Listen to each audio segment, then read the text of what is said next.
Perdata nomor 666 garis miring Perdata G garis miring 2024 garis miring Pengadilan Negeri Surabaya antara Shalom Aliza Putra sebagai penggugat dengan Rizka Diansa Putri sebagai tergugat pada hari Kamis 4 April 2024 dibuka dan tertutup untuk umum.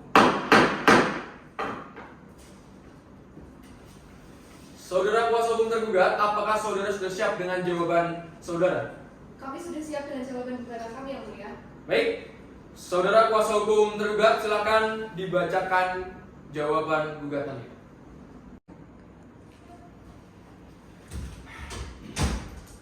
Surat jawaban gugatan dalam nomor perkara 666 garis miring Perdata G garis miring 2024 garis miring Pengadilan Negeri Surabaya antara Shalom Aliza Putra selaku penggugat melawan Rizka Diansa Putri selaku tergugat. Dengan hormat untuk dan atas nama tergugat dengan ini menyampaikan jawaban sebagai berikut.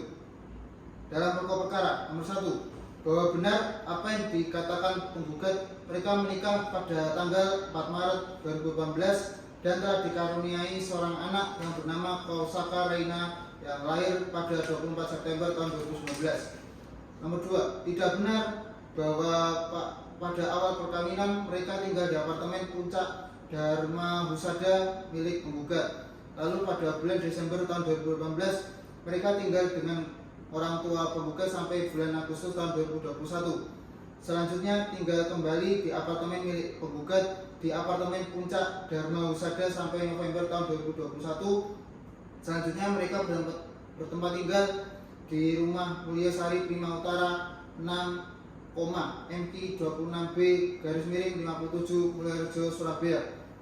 Nomor 3, bahwa tidak benar yang dikatakan penggugat mengenai keluarga tergugat. Memang benar sebelum menikah keadaan keluarga tergugat tidak baik, tetapi itu saat tergugat masih remaja. Tetapi sering berjalannya waktu keluarga tergugat berubah ke arah yang baik karena mereka sudah semakin dewasa dan keadaan keluarga tergugat berubah menjadi baik. Tidak benar apabila keluarga tergugat dikatakan hampir tiap minggu datang ke apartemen.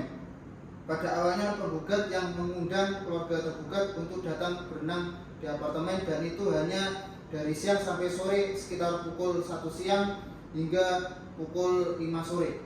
Tetap tidak sampai malam dan keluarga tergugat berenang di lantai bawah jadi tidak mengganggu istirahat penggugat. Hanya ada beberapa waktu naik ke kamar tetapi tidak lama. Itu pun tidak selalu tiap minggu karena keluarga tergugat juga banyak kegiatan gereja saat hari Minggu, jadi sangat jarang bila keluarga tergugat bisa datang. Nomor 4, bahwa tidak benar apa yang dikatakan penggugat bahwa tergugat menceritakan pada orang-orang mengenai tergugat tidak bisa menikah mewah karena penggugat memakai uang tergugat sebagai hutang untuk mengisi apartemen. Pada saat itu uang menikah diberikan oleh orang tua penggugat kepada mereka untuk memasukkan pernikahan sebesar 120 juta yang kemudian dari uang tersebut penggugat menggunakan uang tersebut untuk membeli komputer seharga 35 juta dan sempat mengatakan kepada tergugat bahwa uang nikah dari orang tuanya adalah hak dari penggugat sehingga penggugat berhak menggunakan uang tersebut. Lalu sisa uang nikah mereka gunakan untuk melangsungkan pernikahan dan menghabiskan sebesar 60 juta rupiah. Dan saat itu mereka harus mengisi perabotan apartemen.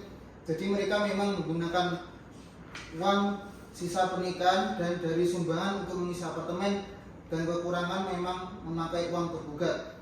Selanjutnya, penggugat bekerja sama dengan bosnya membuka usaha dekorasi pada saat itu dan memaksa tergugat untuk menjalankan usaha tersebut. Modal menggunakan uang tabungan tergugat karena mereka sepakat uang tergugat ataupun uang penggugat adalah milik bersama. Tergugat memang menceritakan uang tergugat yang dipinjam pada keluarga karena penggugat berselingkuh dan keadaan rumah tangga mereka memburuk pada awal tahun 2021. Jadi tergugat banyak bercerita dengan keluarga termasuk gejala yang terjadi di awal menikah sampai saat itu tidak bermaksud menjelekkan penggugat. Pegawai toko yang dimaksud adalah selingkuhan penggugat dan memang tergugat menceritakan perihal rumah tangga tergugat apa yang tergugat sudah lakukan untuk penggugat selama mereka menikah dengan tujuan agar perselingkuhan penggugat mau meninggalkan penggugat. Tergugat juga tidak pernah mengumbar urusan rumah tangga mereka pada media sosial. Tetapi tergugat memang menceritakan perihal perselingkuhan penggugat pada keluarga. Selanjutnya, bahwa pada saat tergugat hamil pada tahun 2019, mereka tidak ada pertengkaran, dan benar penggugat sangat merawat tergugat saat tergugat hamil, memenuhi kebutuhan tergugat, dan merawat tergugat yang saat itu harus bed rest.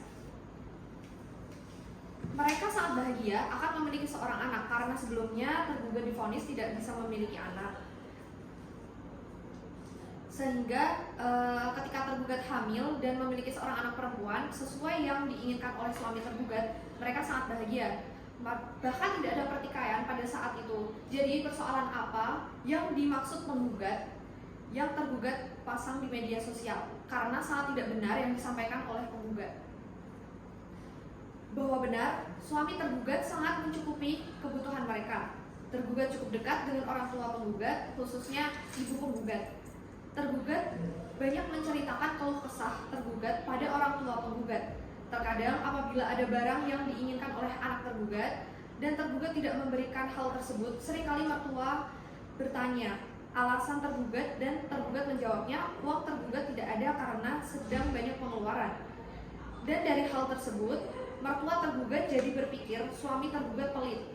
Padahal saat itu tergugat seringkali mengatakan bahwa suaminya memberi uang yang cukup. Tergugat selalu berusaha tidak meminta uang lebih dari yang suaminya berikan. Jadi apabila uang yang diberikan mulai menipis, tergugat akan memilah keuangan tergugat dan terkadang saat itu tergugat terkesan tidak memiliki uang dan mertua tergugat sangat menyayangi tergugat seperti anak sendiri, seringkali jadi menegur suami tergugat dengan anggapannya sendiri. Selanjutnya, bahwa tidak benar tergugat tidak pernah merasa tidak cukup dengan nafkah yang diberikan oleh penggugat. Dan apabila tergugat ingin uang lebih pun, tergugat bisa bekerja freelance sebagai wedding organizer. Memang benar beberapa kali penggugat mencoba membuka usaha, tetapi bukan karena tergugat merasa tidak cukup, tetapi untuk masa depan apabila suami tergugat sudah tidak mampu bekerja. Mereka memiliki cadangan pekerjaan dan tergugat selalu melakukan apa yang diminta suami tergugat. Sekalipun terkadang tergugat tidak setuju. Tidak sampai 6 kali usaha yang pernah berjalan antara lain yang pertama, dekorasi yang dibuka pada tahun 2018 awal bersama atasan penggugat pada saat itu, dan tergugat dipaksa keluar dari pekerjaan tergugat dan menjalankan usaha tersebut selanjutnya dikarenakan ada masalah dengan atasan penggugat.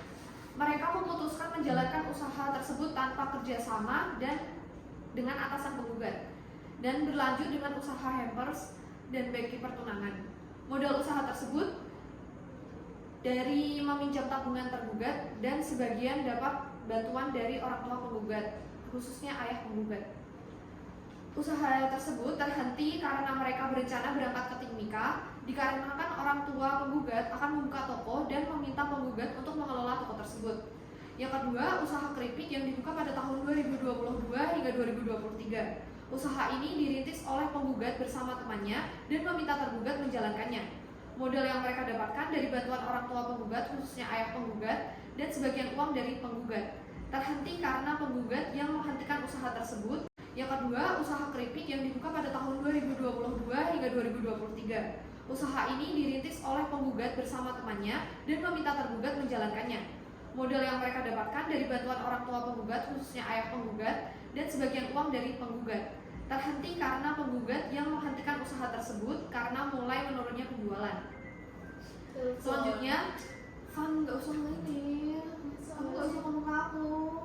Masuk, beda dari B aja. Kamu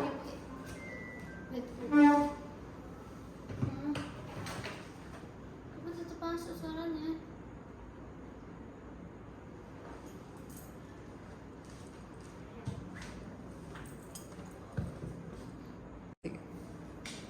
Dengan ini jawaban gugatan kami sampaikan. Terima kasih. Surabaya, 4 April 2024. Kuasa hukum tergugat Stefani Dwi oleh Salsabila, Sofi Aulia Wardani, Rizal Arif Yulianto.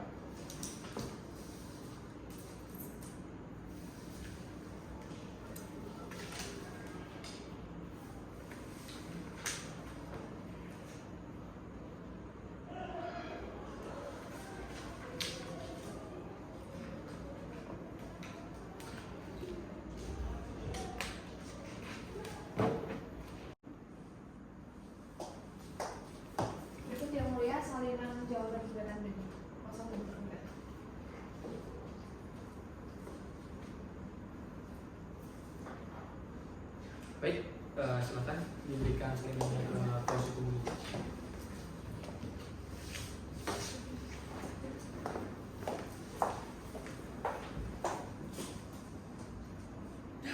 Terima kasih kuasa hukum tergugat. Apakah saudara kuasa hukum penggugat memahami dan mengerti isi jawaban gugatan yang telah dibacakan?